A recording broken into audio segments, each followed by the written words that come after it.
Alquila otra casa para ti. Mis suegros van a venir a vivir aquí.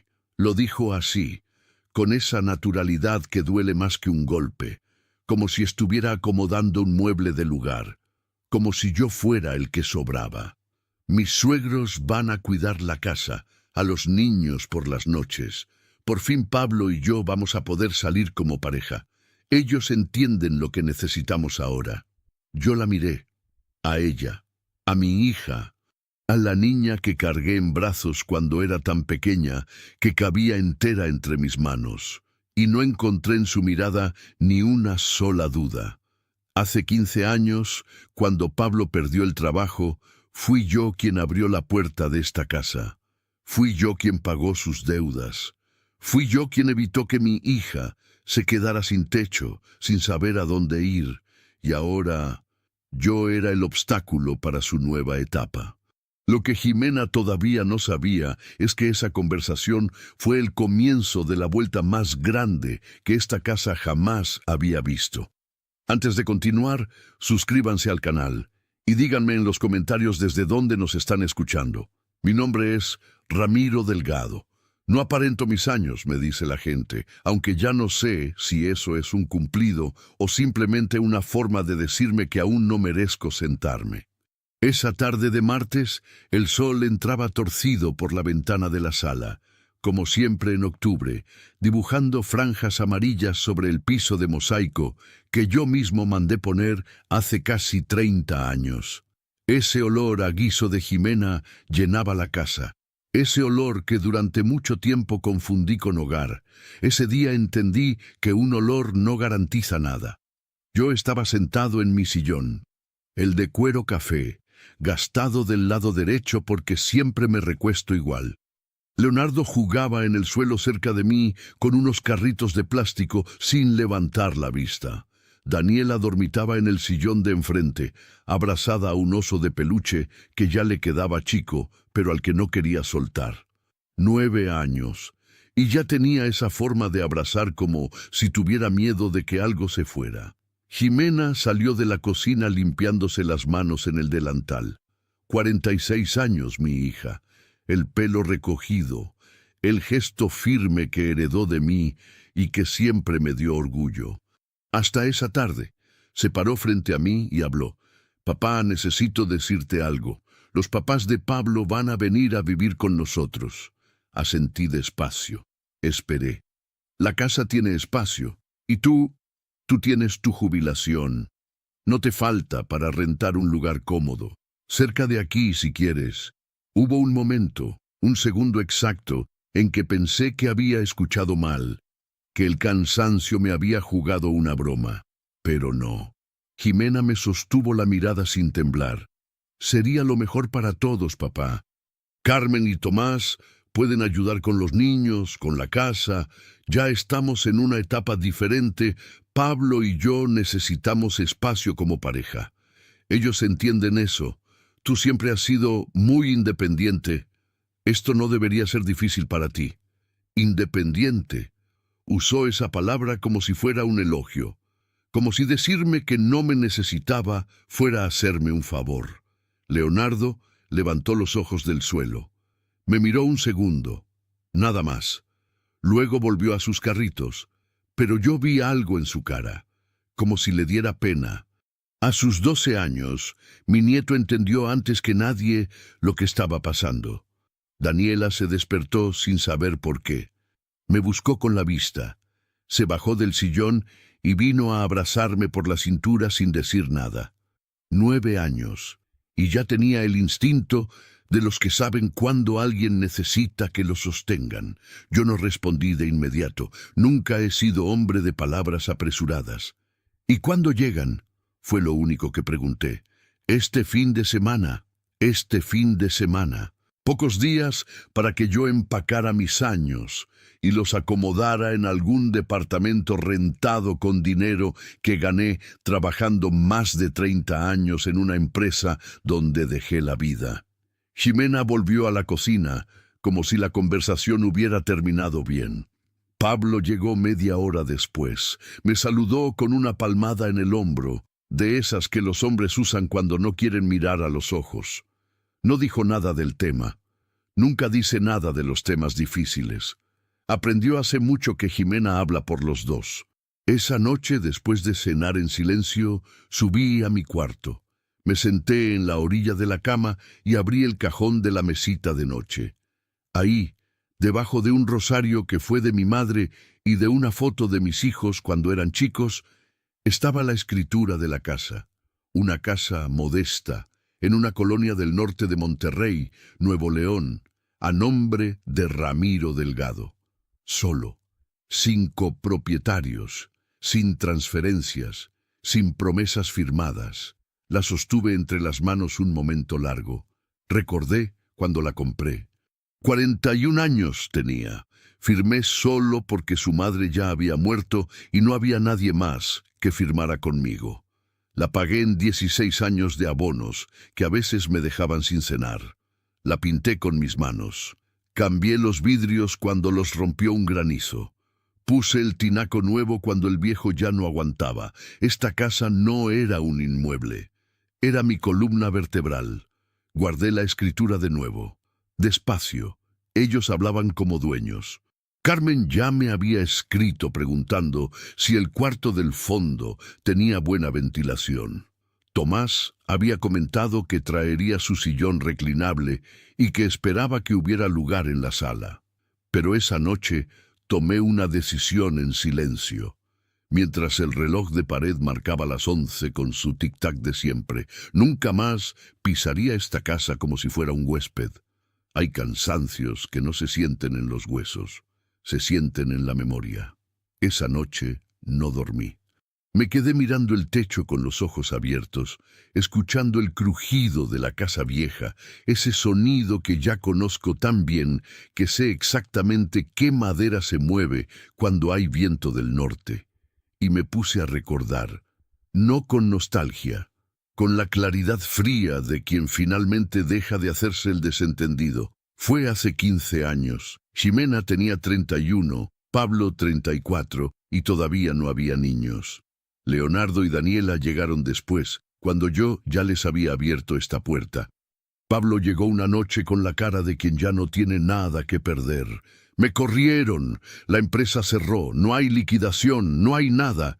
Yo lo escuché sentado en esta misma sala, el mismo piso, la misma ventana, el mismo olor a humedad de temporada de lluvias.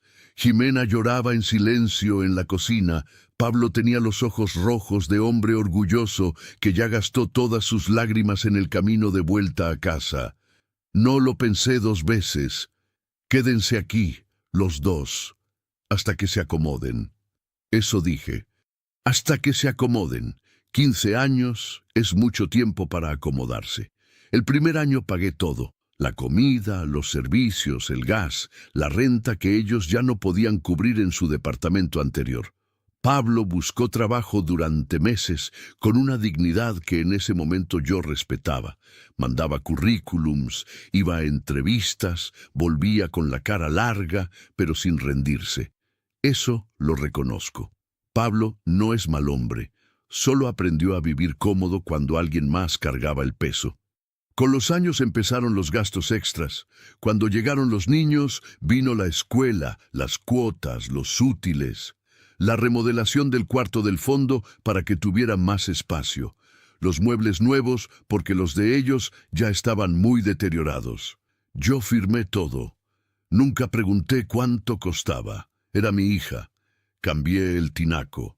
Mandé impermeabilizar la azotea. Amplié el baño del cuarto principal para que Ximena tuviera regadera de mano que la necesitaba por su espalda.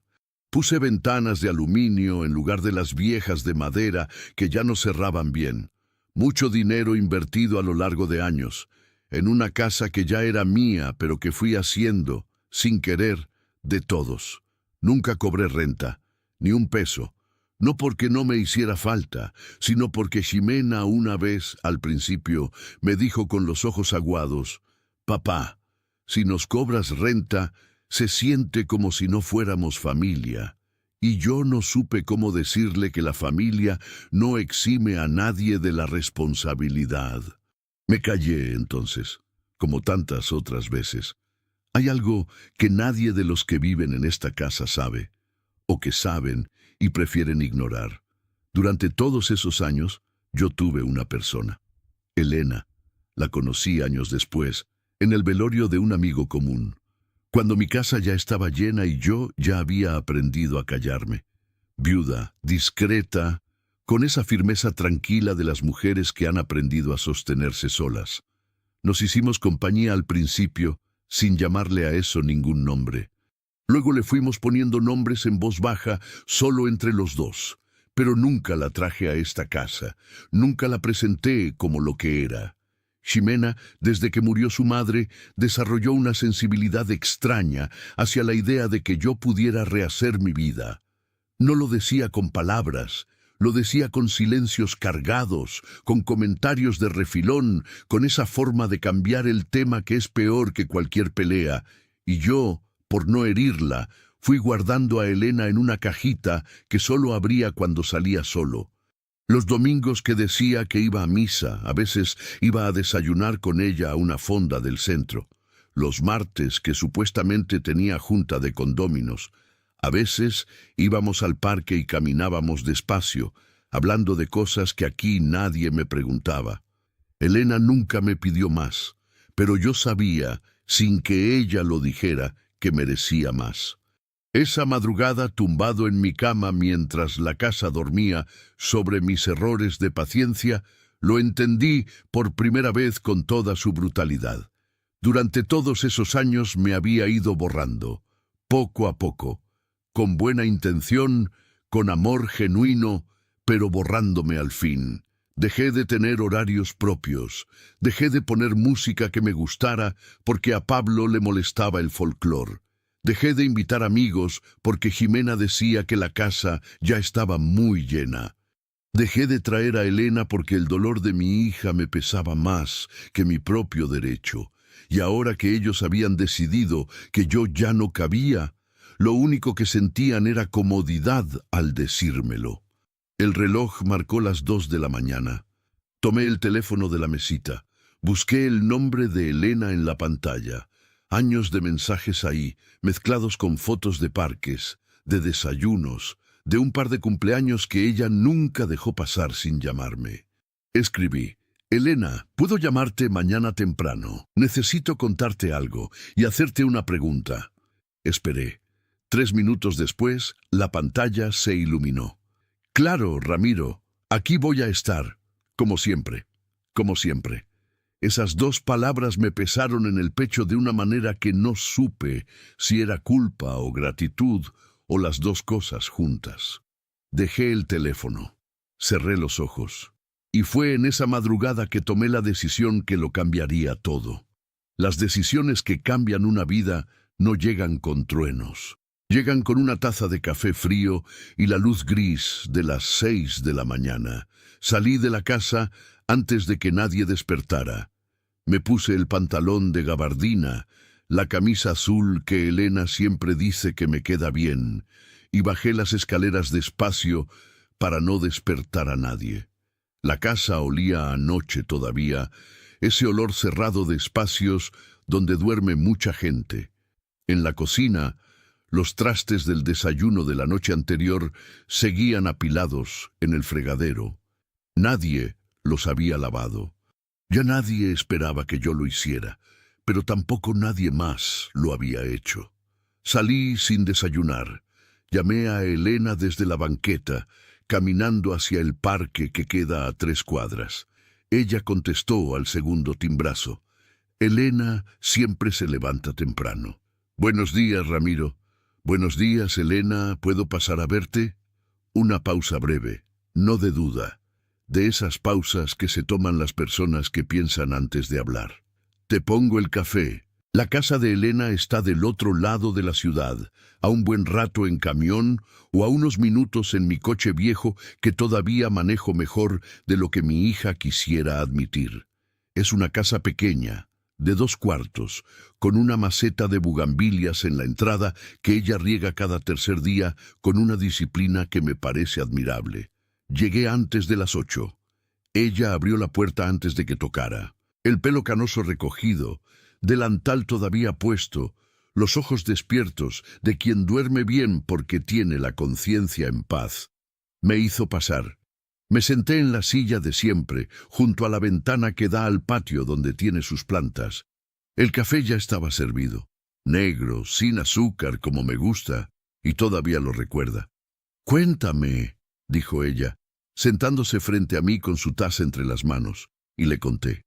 Todo, sin adornar, sin minimizar.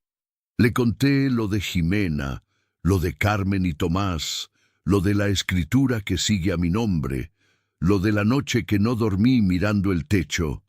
Le conté también lo que nunca le había dicho con esa claridad, que durante años la había guardado como un secreto que me avergonzaba no por ella, sino por mí, por cobardía, le dije, por no saber cómo protegerme sin hacerle daño a mi hija. Elena me escuchó sin interrumpirme. Eso es algo que muy poca gente sabe hacer. Escuchar de verdad, sin estar pensando ya en lo que va a responder. Cuando terminé, hubo un silencio largo. Afuera, un pájaro cantaba en algún árbol del patio. El café ya se había enfriado un poco. «¿Y qué vas a hacer?», preguntó ella. «Eso quería hablarlo contigo». Ella levantó los ojos. Me miró con esa firmeza tranquila que me enamoró desde el principio. «Ramiro, yo no quiero ser la razón de una ruptura entre tú y tu hija. No serías la razón ya existe desde antes de ti. Tú serías la consecuencia de que yo finalmente decida vivir». Se quedó callada otro momento. Se levantó, fue al fregadero, enjuagó su taza aunque todavía tenía café. Ese gesto que conozco bien. Elena se mueve cuando procesa algo difícil. «¿Qué es lo que me estás proponiendo exactamente?», dijo sin voltear. Me paré. Fui hasta donde ella estaba. La distancia entre los dos era de un paso, como siempre que hemos tenido conversaciones que importan. «Te estoy pidiendo que vengas a vivir conmigo, a mi casa, no como provocación, no como respuesta a lo que dijo Jimena, sino porque ya no quiero seguir dividiendo mi vida en compartimentos para no molestar a nadie». Ella se volteó, me miró largo. «Eso va a causar un conflicto enorme». «Ya hay un conflicto. La diferencia es que hasta ahora ese conflicto lo estaba cargando yo solo». Una sonrisa pequeña, de esas que no son de alegría, sino de reconocimiento, de alguien que llevaba tiempo esperando escuchar algo que finalmente tiene sentido. «Necesito pensarlo», dijo. «Tómate el tiempo que necesites. Dame hasta el jueves». Era lunes, los mismos días que me quedaban antes de que Carmen y Tomás llegaran con sus maletas y sus planes de acomodar sus muebles en mi sala.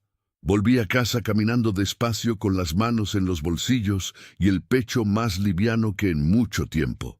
No sabía todavía qué diría Elena el jueves, pero el simple hecho de haberlo dicho en voz alta, de haberme escuchado a mí mismo pedir lo que merecía, me hizo sentir algo que no reconocía bien porque hacía demasiado tiempo que no lo sentía. Me sentía entero. El miércoles por la noche, Elena me escribió un mensaje. Corto, sin adornos. «No necesito hasta el jueves». «Sí, Ramiro, voy». El jueves en la mañana, con el sol todavía bajo y la casa en silencio, bajé a la sala y pedí que todos se sentaran. Jimena con su café, Pablo con la mirada esquiva de siempre, Leonardo desde las escaleras sin querer perderse nada, Daniela abrazada a su oso en el sillón. Hablé despacio, sin levantar la voz. «Quiero que sepan que Elena va a venir a vivir aquí conmigo. Es mi decisión y es mi casa». No grité, no acusé, no expliqué de más, pero el silencio que cayó sobre esa sala fue más pesado que cualquier grito que yo hubiera podido soltar. El silencio duró exactamente lo que tarda una olla de presión en soltar el vapor. Jimena fue la primera en hablar. Se paró del sillón con el café todavía en la mano y me miró con una expresión que yo nunca le había visto. No era enojo, era algo más complicado. Era la cara de alguien a quien acaban de mover el piso. «Elena, ¿La señora con la que sales a veces? ¿La estás invitando a vivir aquí? Sí. Papá, eso no puedes. O sea, esta casa es... Hay niños aquí, hay una familia, no puedes simplemente traer a una desconocida a... No es una desconocida, lleva años en mi vida. Ese dato cayó como una piedra en agua quieta. Jimena abrió la boca y la cerró. Pablo levantó la vista por primera vez en la mañana y me miró con algo que quizás era respeto o quizás era incomodidad. Con Pablo nunca se sabe bien. Años, repitió Jimena en voz baja, y en esa palabra estaba todo lo que no me dijo. La pregunta de por qué no lo sabía, el reproche de haber sido excluida, y debajo de todo eso, aunque no lo reconociera, la culpa de saber exactamente por qué yo la había ocultado. ¿Y los papás de Pablo? Dije con calma. ¿Ellos sí pueden venir a vivir aquí? Pablo se acomodó en la silla y carraspeó. Ramiro, es diferente. Ellos son familia. Elena también es mi familia. La única diferencia es que ustedes la conocen desde hoy. La conversación no llegó a más esa mañana. Jimena se fue a su cuarto dando pasos cortos y apretados. Pablo se sirvió más café sin decir nada. Leonardo me guiñó un ojo desde las escaleras, tan rápido que casi no lo vi. Daniela se bajó del sillón, vino hacia mí y me tomó de la mano. La señora Elena es buena, abuelo. Muy buena, mi niña. Entonces, qué bueno que viene. 9 años y más sabiduría que varios adultos que conozco. Elena llegó el sábado por la mañana en un taxi, con 2 maletas medianas y una bolsa de tela donde traía sus plantas. No trajo su vida entera. Trajo lo necesario, con esa elegancia discreta de las personas que no necesitan ocupar mucho espacio para existir con dignidad. Yo la esperé en la puerta. Ella bajó del taxi, me miró y sonrió con esa sonrisa pequeña que no es para el mundo sino solo para quien la merece. Tomé sus maletas. Entramos juntos. Carmen y Tomás habían llegado el día anterior, como estaba planeado. Carmen, 68 años, mujer de carácter fuerte y opiniones fijas, ya había inspeccionado la cocina con la minuciosidad de quien piensa tomar posesión de ella. Tomás, 71, callado pero con ese silencio pesado de los hombres que opinan poco y juzgan mucho, había pasado la tarde midiendo la sala con los ojos, calculando dónde cabrían sus cosas. Cuando Elena entró, Carmen estaba sentada a la mesa de la cocina, con una taza de té. Levantó los ojos. Los recorrió de arriba a abajo, con esa lentitud que no es curiosidad, sino evaluación. «Buenos días», dijo Elena con voz tranquila. «Buenos días», respondió Carmen, y volvió a su taza. Tomás asomó desde la sala, miró a Elena, me miró a mí, y soltó una risita breve que no era de alegría. «Con razón el señor no quería irse de la casa», murmuró, sin dirigirse a nadie en particular, pero con el volumen exacto para que todos escucharan. Yo no respondí. Elena tampoco. Subimos al cuarto juntos y cerré la puerta con suavidad. «¿Estás bien?», le pregunté. «Perfectamente», dijo ella, y empezó a acomodar sus plantas en el alféizar de la ventana con la misma calma con que hubiera hecho cualquier cosa ordinaria. La primera semana fue una guerra de gestos. Carmen empezó a reorganizar los cajones de la cocina sin preguntar. Puso sus especias en el estante de arriba, bajó las mías al fondo. Tomás trajo su sillón reclinable el segundo día, un monstruo de tela beige que ocupó exactamente el lugar donde siempre estuvo mi sillón de cuero café. Yo moví el mío sin decir nada, lo puse frente a la ventana. Desde ahí se ve mejor el patio de todas formas. Jimena andaba por la casa con una tensión en los hombros que yo conocía desde que era chica. Esa forma de cargar el cuerpo cuando algo le pesa, pero no quiere hablar. Me miraba de reojo. Buscaba en mi cara señales de arrepentimiento que no iba a encontrar. «Papá, ¿no crees que esto está siendo muy repentino?», me dijo un día en el pasillo, en voz baja.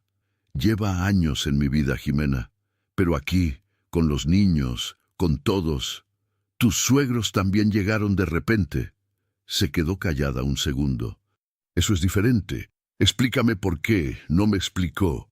Daniela, en cambio, encontró a Elena en el patio el tercer día, regando sus plantas. Se quedó mirándola con esa concentración seria que tienen los niños cuando algo les llama la atención de verdad. ¿Esa es una bugambilia? Sí, mi niña, ¿la conoces? En casa de mi otra abuela había una. Era morada. Esta también va a ser morada cuando florezca. ¿Quieres ayudarme a regarla? Y así, sin más protocolo que una manguera y una planta, Daniela encontró en Elena algo que yo no supe nombrar en ese momento, pero que reconocí perfectamente. Una presencia tranquila en medio del ruido. Leonardo era más reservado. Me observaba a mí más que a Elena, como si estuviera tomando nota, como si estuviera aprendiendo algo que nadie le estaba enseñando con palabras. El viernes de esa semana, Pablo cruzó la sala cuando Elena leía en el sillón y dijo, sin dirigirse a ella directamente, pero con la intención bien apuntada: «En esta casa ya no sabe uno ni quién manda». Elena no levantó los ojos del libro. Yo sí lo miré. Y lo que dije entonces fue tan simple y tan definitivo que Pablo no encontró respuesta. Yo mando, Pablo. Siempre he mandado. Solo que antes no lo decía. Hay guerras que no se pelean con gritos. Se pelean con quien llega primero a la cocina por la mañana. Carmen lo entendió antes que nadie. Empezó a madrugar. A las 6:30 ya estaba frente a la estufa con su delantal floreado, ocupando los 2 quemadores del centro, llenando la cocina con el olor de sus recetas como quien planta una bandera. Cuando Elena bajaba a las 7, el espacio ya estaba tomado. Carmen no le decía nada. Solo la miraba de reojo y seguía revolviendo su olla con esa concentración exagerada de quien finge no haber visto a nadie entrar. Elena no peleaba ese terreno. Preparaba su café, tomaba una fruta del tazón y se iba al patio a sentarse con sus plantas mientras el sol terminaba de subir. Yo la veía desde la ventana del cuarto y pensaba que había algo poderoso en esa forma de no necesitar ganar para no perder. Pero la tensión se acumulaba, como el agua detrás de una presa, silenciosa y constante. El martes de la segunda semana, Carmen reorganizó el refrigerador.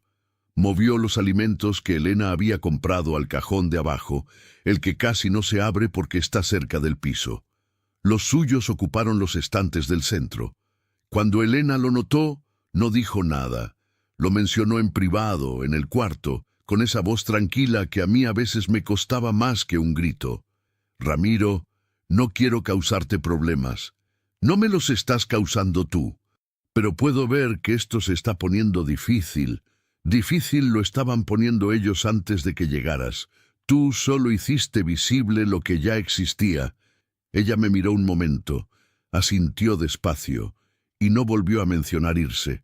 Ximena me buscó el miércoles con una conversación que había preparado, se notaba. Se sentó frente a mí en la sala con las manos juntas sobre la mesa, como cuando era niña, y quería pedirme algo que sabía que le iba a costar trabajo obtener. «Papá, la gente habla. Los vecinos ya saben que hay una señora viviendo aquí contigo. No estás casado con ella. No hay ningún... No necesito permiso de los vecinos para vivir en mi casa. No es por permiso, es por el qué dirán, por los niños, por... Los niños están perfectamente. Daniela riega plantas con Elena todas las mañanas y Leonardo ya le pidió que le ayude con su tarea de español. Los que tienen problema no son los niños». Ximena apretó los labios. Cambió el ángulo. «Además, papá, Carmen dice que Elena la trata con frialdad, que no hace esfuerzo por integrarse». Me detuve. La miré con calma. «¿Carmen te dijo eso?» «Sí. Elena lleva 2 semanas en esta casa. Carmen lleva 2 semanas también. ¿Carmen ha hecho algún esfuerzo por conocer a Elena?» Silencio. «Exactamente», dije, y me paré.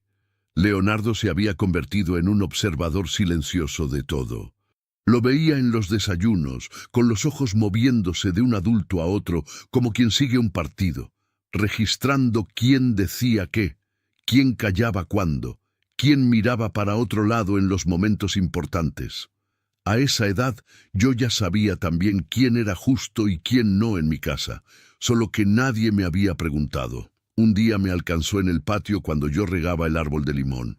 «Abuelo, ¿por qué mi mamá quiere que te vayas si la casa es tuya?» Lo miré. No quise mentirle ni protegerlo de más. A veces la gente se acostumbra tanto a las cosas que olvida de dónde vienen. «¿Y tú qué vas a hacer?» «Quedarme», asintió, como si eso fuera todo lo que necesitaba escuchar. Fue esa misma semana cuando comencé a hacer algo que debía haber hecho años antes. Me senté con mis estados de cuenta, con los recibos que guardo en una carpeta azul desde hace décadas, porque soy hombre de papeles y de orden. Los repasé uno por uno: la remodelación del baño, los muebles nuevos, los colegios, los servicios que seguía pagando yo de manera silenciosa, porque nadie me había pedido que dejara de hacerlo, y yo nunca había dicho que pararía. Gas, yo. Agua, yo. Internet, yo. Mantenimiento del boiler que se rompió en marzo, yo. Los útiles de Leonardo en agosto, yo. El medicamento de Pablo cuando tuvo la gripa fuerte en febrero, yo. Saqué la cuenta. Solo del último año. Era suficiente. Era más que suficiente para que yo tomara una decisión que debí tomar hace mucho. Dejé de pagar lo que no era mío. No lo anuncié. No hice drama. Simplemente cuando llegó el recibo del internet ese mes, no lo pagué. Cuando se acabó el gas y era turno de recargar, no fui yo. Esperé. 2 días después, Jimena tocó a mi puerta. «Papá, se acabó el gas». «Sí». «¿Lo vas a pagar tú?» «No, ya no». Me miró como si le hubiera hablado en otro idioma. «¿Cómo que ya no?» «Jimena, en esta casa somos 5 adultos y 6 contando a Elena. Los servicios se dividen entre todos. Así funciona una casa donde viven personas grandes. Pero tú siempre...» «Exacto, siempre». Y eso se acabó. Fue Pablo el que pagó el gas esa vez. Lo hizo sin decirme nada, pero lo escuché llegar con el tanque y escuché también el golpe seco con que lo puso en su lugar. Ese golpe innecesario que no era accidente sino mensaje.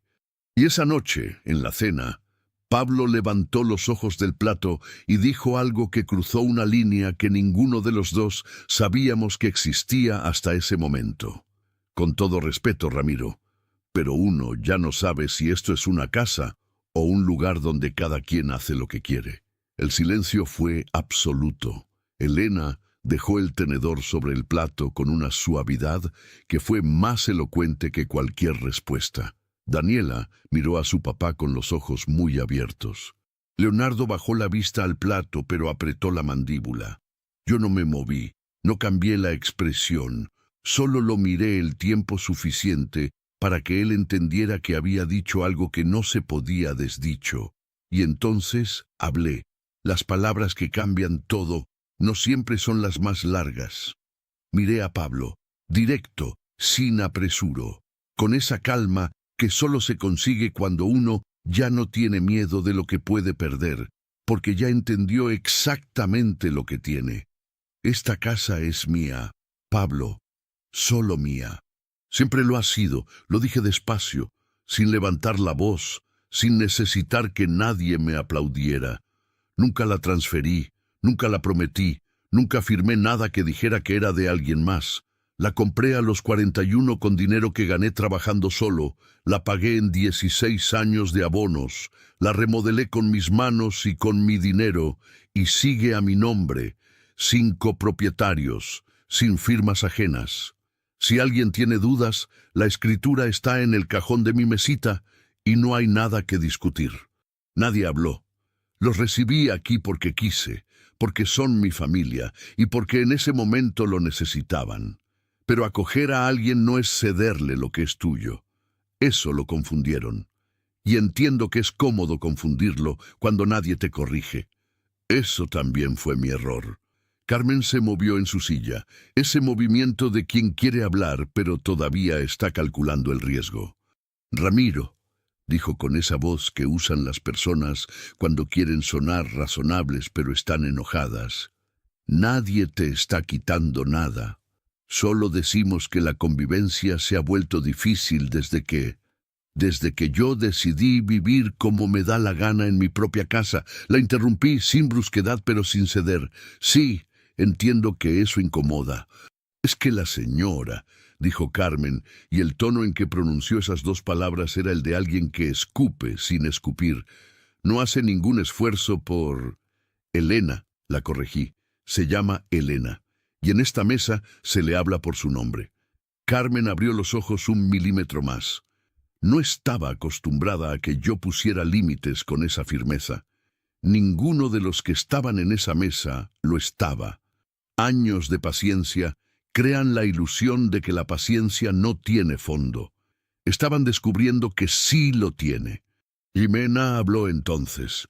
La voz le temblaba un poco, pero no de miedo, sino de esa mezcla de coraje y confusión que produce descubrir que alguien que uno creía conocer bien tiene una versión que nunca había mostrado. Papá, esto parece una manipulación.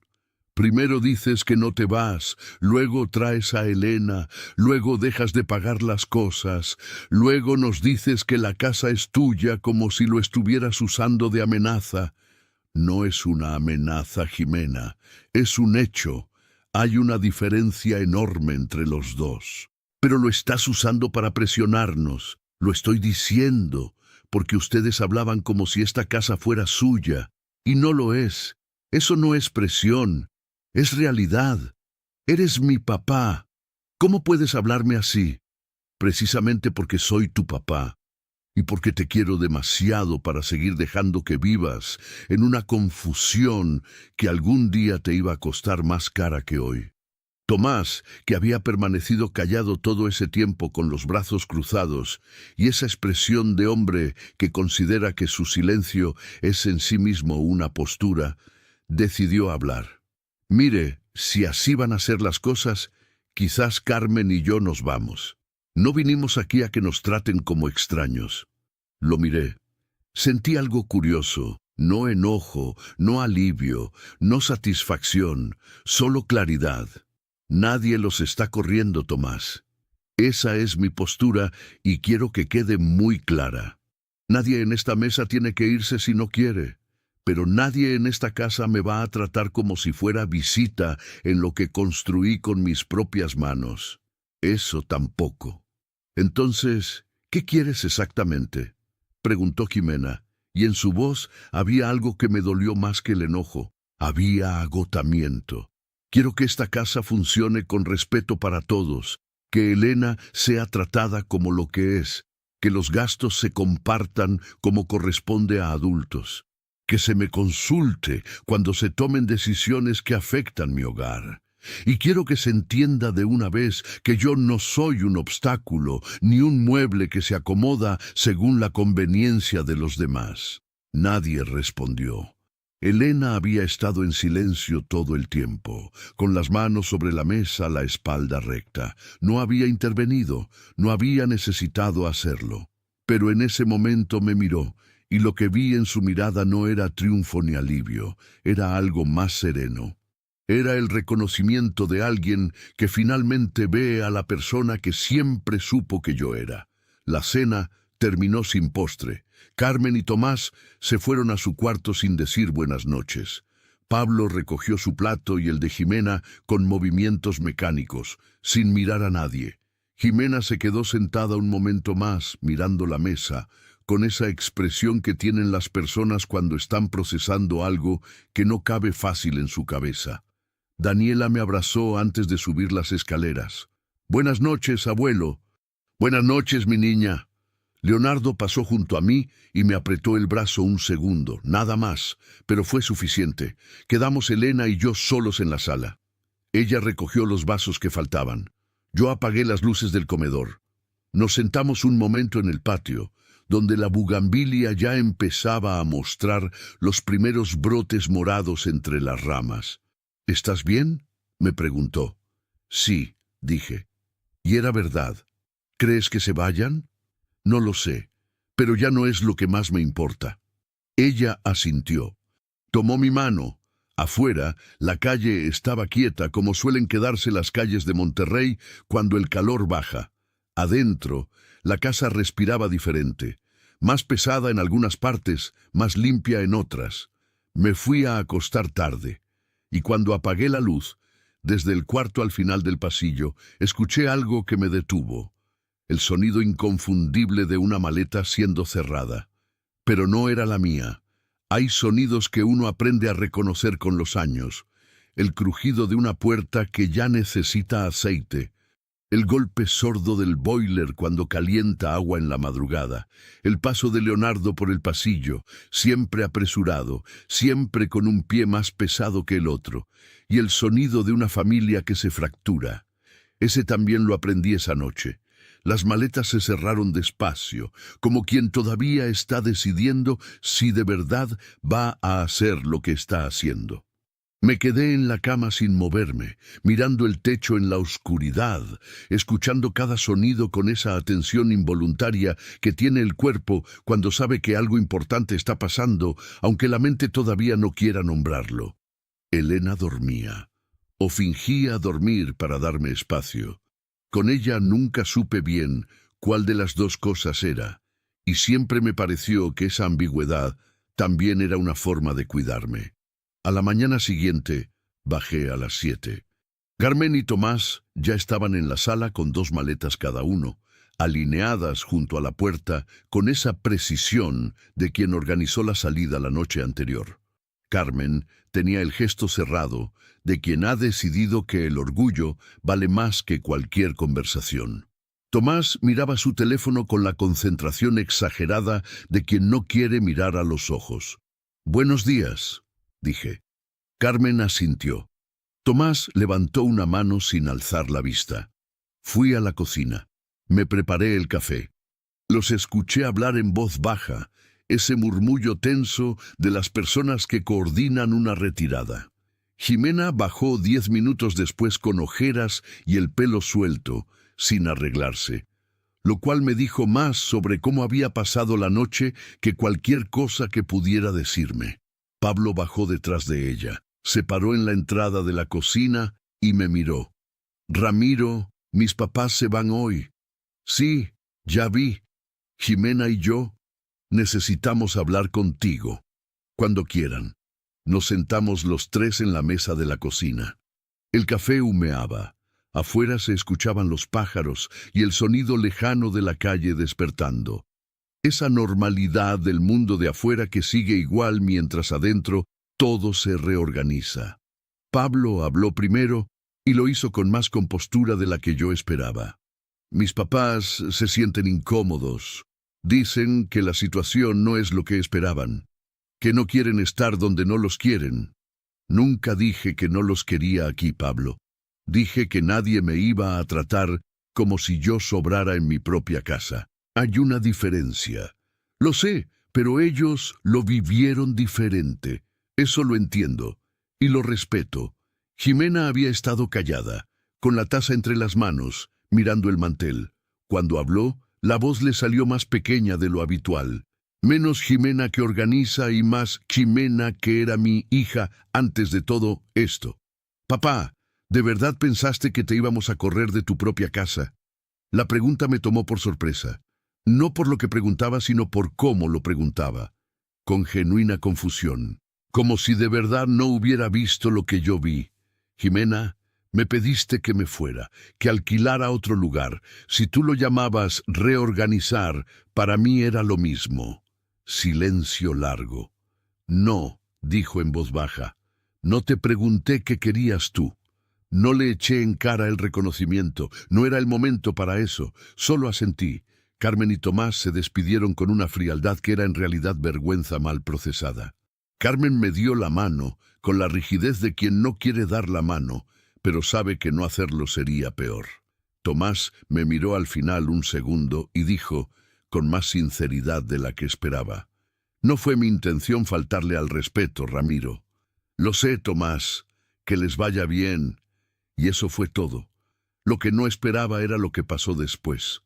Leonardo bajó las escaleras con la mochila al hombro, lista para la escuela, y al ver las maletas junto a la puerta se detuvo. Miró a sus abuelos.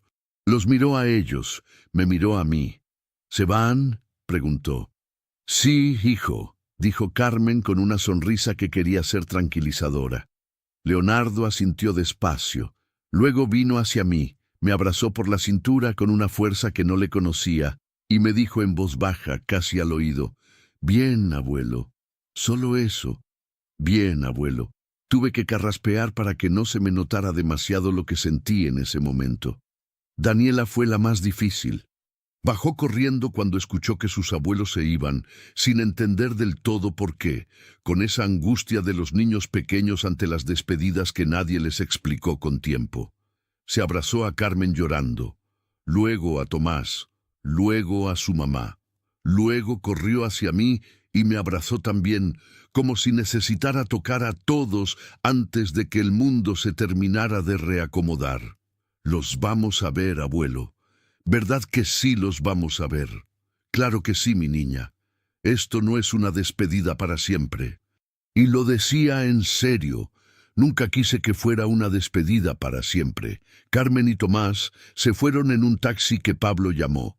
Jimena los acompañó a la banqueta y se quedó parada en la puerta un rato largo después de que el coche dobló la esquina, con los brazos cruzados y la vista fija en la calle vacía. Yo no fui a la banqueta, me quedé dentro, en mi sala, con mi café. No sentí victoria. Eso que la gente imagina cuando uno gana una disputa, ese calor de tener la razón demostrada, no llegó. Lo que llegó fue algo más parecido al cansancio honesto de quien terminó de cargar algo muy pesado. Y debajo del cansancio, muy abajo, una tristeza tranquila por todo lo que tuvo que pasar para llegar hasta aquí. Pablo se sentó a mi lado un momento antes de irse a trabajar. No dijo nada importante, solo, «Ramiro, lo del otro día, lo que dije en la cena». «Ya pasó, Pablo». «Aún así, ya pasó», repetí, y lo dejé ir. Elena bajó cuando la casa quedó en silencio. Se sentó frente a mí, se sirvió café y me miró con esa calma que es su forma de preguntar sin preguntar. «¿Cómo estás?». Pensé en la respuesta un momento. «Extraño a mis nietos cuando están en la escuela, y todavía están en la escuela». Ella sonrió. «Eso está bien, Ramiro. Eso está muy bien». La casa estaba quieta, más quieta de lo que había estado en años. Y esa quietud no era vacío, era espacio. Era el espacio que uno necesita para recordar quién es cuando nadie está mirando. Pero esa tarde, cuando recogí el correo, encontré un sobre que no esperaba. Una carta de Jimena, escrita a mano, en una hoja simple, arrancada de una libreta, doblada 2 veces, con una mancha de salsa en una esquina, con esa letra apretada que reconocí antes de leer una sola palabra. La sostuve sin abrirla un momento largo, y cuando la abrí, lo que encontré adentro me hizo sentar en las escaleras sin poder moverme. Una carta escrita a mano dice cosas que la voz no siempre puede sostener. La leí 2 veces, sentado en las escaleras, con la luz de la tarde entrando torcida por la ventana del pasillo. La misma luz de siempre, la que conozco de memoria porque lleva décadas cayendo en el mismo ángulo, sobre el mismo piso que yo elegí. La letra de Jimena era apretada, inclinada hacia la derecha, con las síes sin punto cuando se apuraba. No era una carta larga. Eran 3 párrafos. El primero decía que lo sentía, no con rodeos ni con condiciones, solo eso, que lo sentía, que había pasado muchos años recibiendo sin preguntar cuánto costaba lo que recibía, que había confundido la generosidad de su padre con una garantía permanente que nadie le había prometido, que cuando me pidió que me fuera, en el fondo no pensó que me estaba pidiendo que me fuera, pensó que me estaba reorganizando y reconocía que esa diferencia, que para ella era enorme, para mí no existía. El segundo párrafo era más difícil. Decía que no entendía todavía todo lo que sentía, que Elena le generaba cosas que no sabía nombrar bien, que quizás eran celos, quizás eran miedo, quizás era simplemente el golpe de descubrir que su padre había vivido años con una herida que ella había puesto ahí sin saber, y que necesitaba tiempo para procesar eso con honestidad. El tercero era corto, decía: «Papá, no quiero perderte, pero tampoco sé todavía cómo pedirte perdón por algo que no terminé de entender. Dame tiempo, por favor». La doblé con cuidado. La guardé en el bolsillo de la camisa, cerca del pecho. No lloré, pero estuve cerca. Elena estaba en el patio cuando bajé. Regaba la bugambilia que ya mostraba más brotes morados que la semana anterior. La luz de la tarde le daba de lado, dibujándole una sombra larga sobre el piso de cemento. Se veía bien, se veía en paz, y eso, que alguien se vea en paz en el espacio que uno construyó, es una de las formas más silenciosas de saber que se tomó la decisión correcta. «Era de Ximena», dije. Ella no preguntó qué decía, solo asintió. «Dale tiempo», dijo. «Eso dice ella también. Entonces los dos están en el mismo lugar.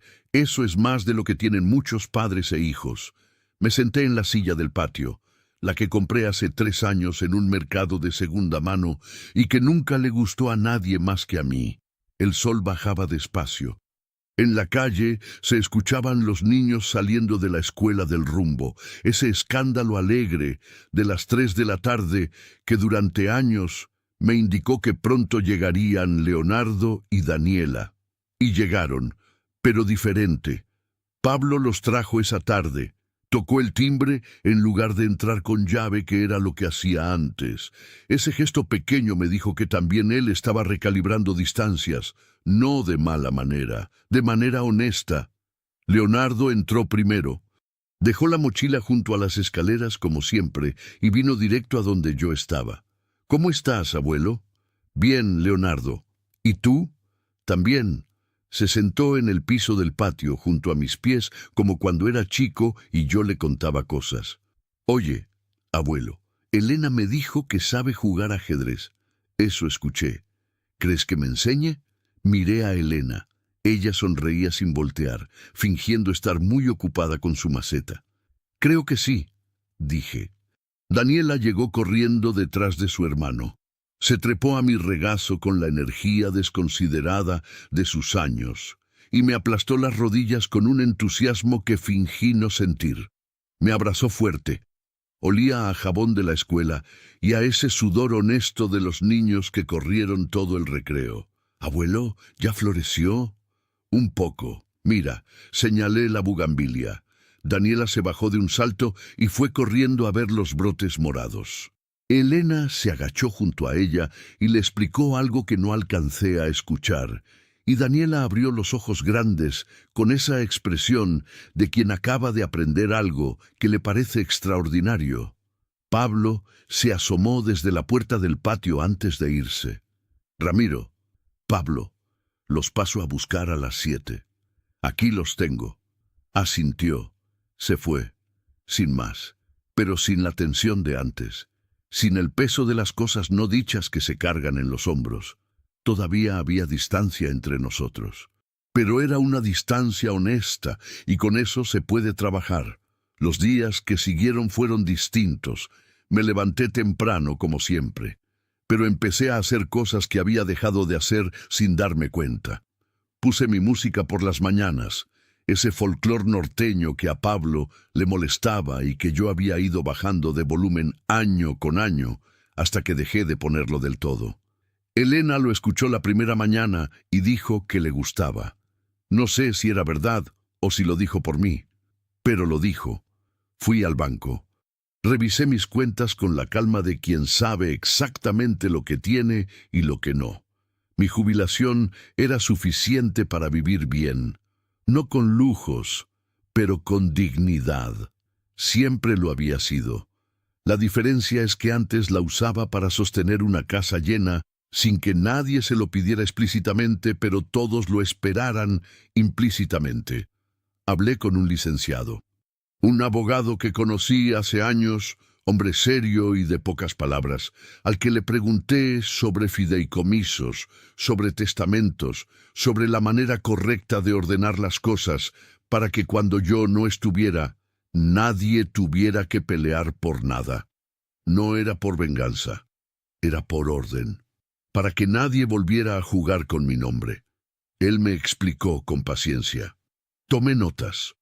Salí de su oficina con la cabeza ordenada y la sensación de que hacerse cargo de las cosas propias, hasta las que incomodan pensar, es también una forma de amor. Jimena me llamó el jueves.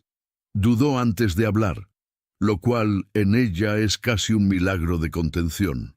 «¿Cómo estás, papá?» «Bien, hija. ¿Y tú?» «Más o menos. Estoy yendo a hablar con alguien. Necesito ordenar la cabeza». «Me alegra, Jimena. Me está ayudando a entender que tengo que aprender a pedir las cosas sin asumir que las tengo garantizadas». Una pausa. Dice que los hijos de padres muy generosos a veces confunden el amor con la disponibilidad ilimitada. Es probable que tenga razón. Otra pausa, más larga. ¿Puedo ir a visitarte el sábado? Aquí te espero. ¿Con Elena? Elena vive aquí, Ximena. Un silencio que ya no era de enojo. Era de alguien que está aprendiendo a aceptar una realidad que no eligió, pero que tiene que habitar de todas formas. «Está bien», dijo. «El sábado». Colgué. Me quedé un momento con el teléfono en la mano, mirando la bugambilia desde la ventana de la cocina. Ya tenía más flores que cuando llegó. Así son las plantas cuando las tratas bien y les das el espacio que necesitan. El sábado llegó Ximena a las 11. Trajo tamales, que es su forma de pedir perdón sin usar esas palabras. Elena puso la mesa. Los 4 desayunamos juntos, despacio, con esa incomodidad inicial que tiene todo lo que se está construyendo de nuevo sobre una base más honesta, pero sin hostilidad, sin frases cargadas, sin el peso de lo que nadie dice. Leonardo vino por la tarde. Aprendió su primera apertura de ajedrez con Elena y la perdió 3 veces seguidas con una dignidad que me hizo sentir orgulloso. Daniela regó la bugambilia sola por primera vez y derramó la mitad del agua, pero la flor no se quejó. Esa noche, cuando la casa quedó en silencio y Elena ya dormía, me senté solo en el patio. El aire tenía ese olor a tierra mojada de las noches de octubre, fresco y antiguo a la vez. Las estrellas no se veían bien por las luces de la calle, pero estaban ahí. Siempre están, aunque no las veamos. Pensé en todo lo que había pasado en esas semanas, en la frase que lo inició todo. «Papá, tienes jubilación, alquila otra casa». Pensé en lo fácil que hubiera sido irme. Recoger mis cosas, buscar un departamento pequeño, decirme que era por el bien de todos, que así era más sencillo, que a mi edad los conflictos cansan demasiado. Pero también pensé en lo que habría perdido. No la casa. La casa siempre iba a ser mía mientras yo viviera. Lo que habría perdido era esto, la oportunidad de enseñarle a mi hija, sin gritos y sin rencor, que el amor no es lo mismo que la renuncia, que querer a alguien no obliga a borrarse, que los viejos no somos muebles que se acomodan según la conveniencia de los que están llegando, que yo todavía tenía una vida, y que esa vida merecía ser vivida de frente, con nombre, con Elena, con mis nietos, con mis errores ya reconocidos y mis límites ya dichos. Me paré despacio, las rodillas crujieron como siempre, entré a la casa, apagué la luz del patio, y antes de subir las escaleras, pasé la mano por el marco de la pared, por esas imperfecciones que solo uno reconoce cuando ha vivido aquí. Las conozco de memoria. Cada grieta, cada mancha, cada pequeño daño que el tiempo fue dejando y que yo nunca mandé reparar porque ya eran parte de lo que esta casa es. Esta casa era mía, no porque tuviera mi nombre en un papel, sino porque tenía mi vida entera guardada en cada pared. Y nadie, con ninguna frase dicha con naturalidad un martes por la tarde, me la iba a quitar. A veces, la mayor venganza no es expulsar a alguien de tu vida,